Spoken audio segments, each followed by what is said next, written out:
समस्त मत पंथराय की जो अलग अलग धाराएं हैं वो आज उनका यहाँ पर समागम हुआ है, आज उनका यहाँ पर संगम हुआ है और पूरी दुनिया चकित रूप में देख रही है कि किस तरीके से वैविध्य में एकता का प्रमाण, विविधता में एकता का प्रमाण, बहुरंगी सतरंगी विविध रंगी संस्कृति का आज यहाँ पर सम्मेलन हुआ है और पूरी दुनिया उल्लासित है।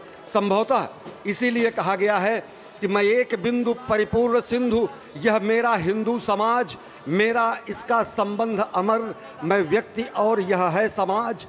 इससे मैंने पाया तनमन, इससे मैंने पाया जीवन, मेरा तो बस कर्तव्य यही, सब कुछ कर दूं इसको अर्पण। मैं तो समाज की थाती हूँ, मैं तो समाज का सेवक हूँ, मैं तो समष्टि के लिए व्यष्टि का कर सकता बलिदान अब है। हिंदू तनमन, हिंदू जीवन, रग रग हिंदू मेरा परिचय। तो निश्चित तौर से एक जो हमारी सनातन संस्कृति का प्रतीक है वो आज पूरी दुनिया देख रही है इस परम अयोध्या धाम से।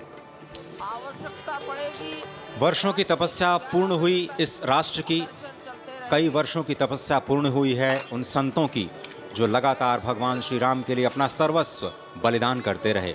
तपस्या पूर्ण हुई है स्वयं प्रधानमंत्री की जो लगातार पिछले 11 दिनों से विशेष उपवास अनुष्ठान में हैं।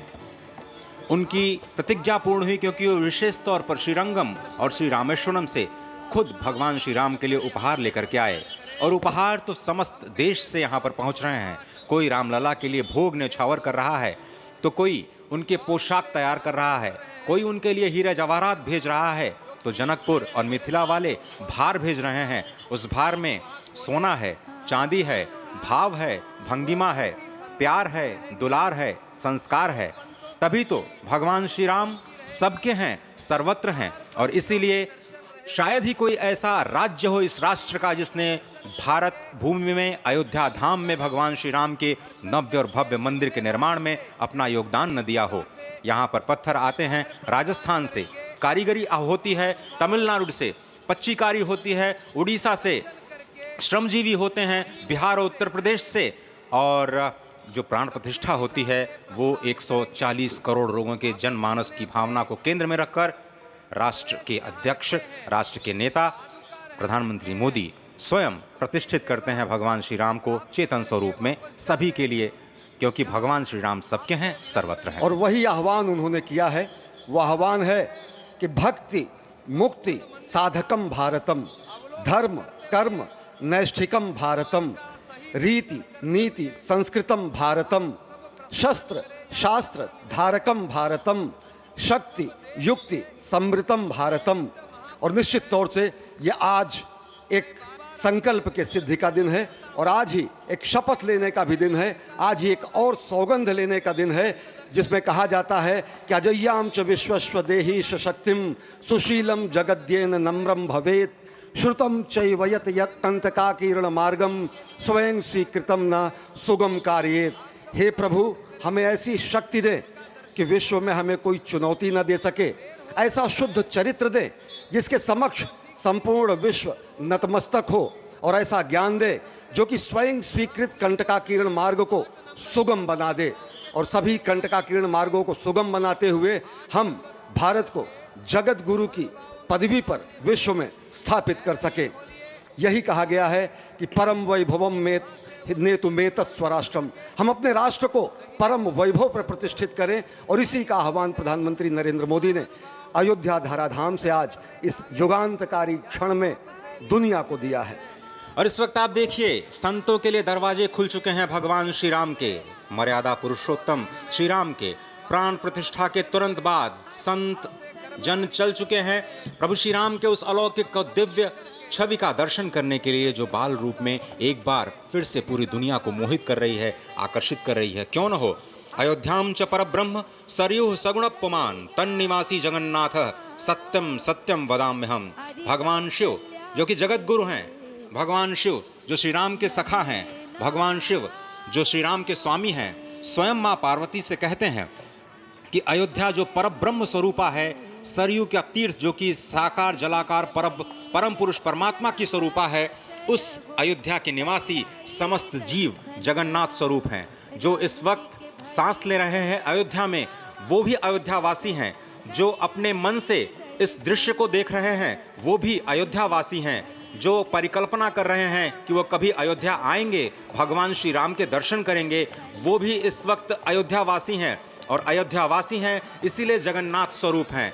और उन सभी जगन्नाथ स्वरूप परब्रह्म परमात्मा के प्रेमी संतों के चरणों में, चरणार बिंदों में बारंबार प्रणाम करते हुए बार बार वही धुन निकलती है कि भगवान श्री राम सबके हैं, लेकिन वो संतों के मन में रमते हैं, इसीलिए तो वो राम कहलाते हैं। और इस वक्त आप देख रहे हैं संतों का हुजूम, 8000 से ज्यादा विशिष्ट अतिथियों में संतों को सर्वोच्च प्राथमिकता दी गई।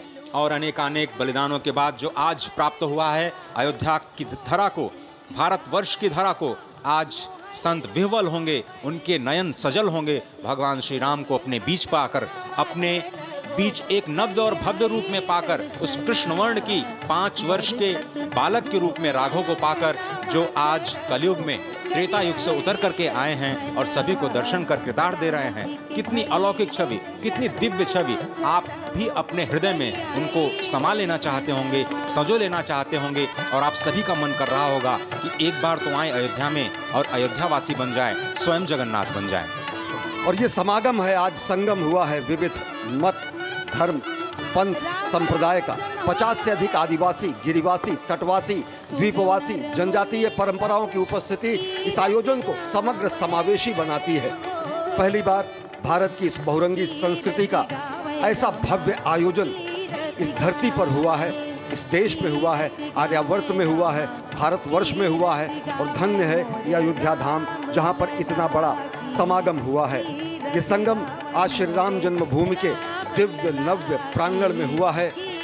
निश्चित तौर से दुनिया आज देख रही है कि किस तरीके से एक नए भारत का उदय हो रहा है। शत शत आघातों को सहकर जीवित हिंदुस्तान हमारा, जग के मस्तक पर रोली सा शोभित हिंदुस्तान हमारा। जब दीप बुझे पश्चिमी गगन के, व्याप्त हुआ बर्बर अंधियारा, किंतु चीर कर तमकी छाती, चमका हिंदुस्तान हमारा। हमारी संस्कृति इतनी प्राचीन है, इतनी शाश्वत है, सनातन है। सनातन इसीलिए कहा जाता है क्योंकि राम जी के भइले जनमवा चलवो करियाई दर्शनवा।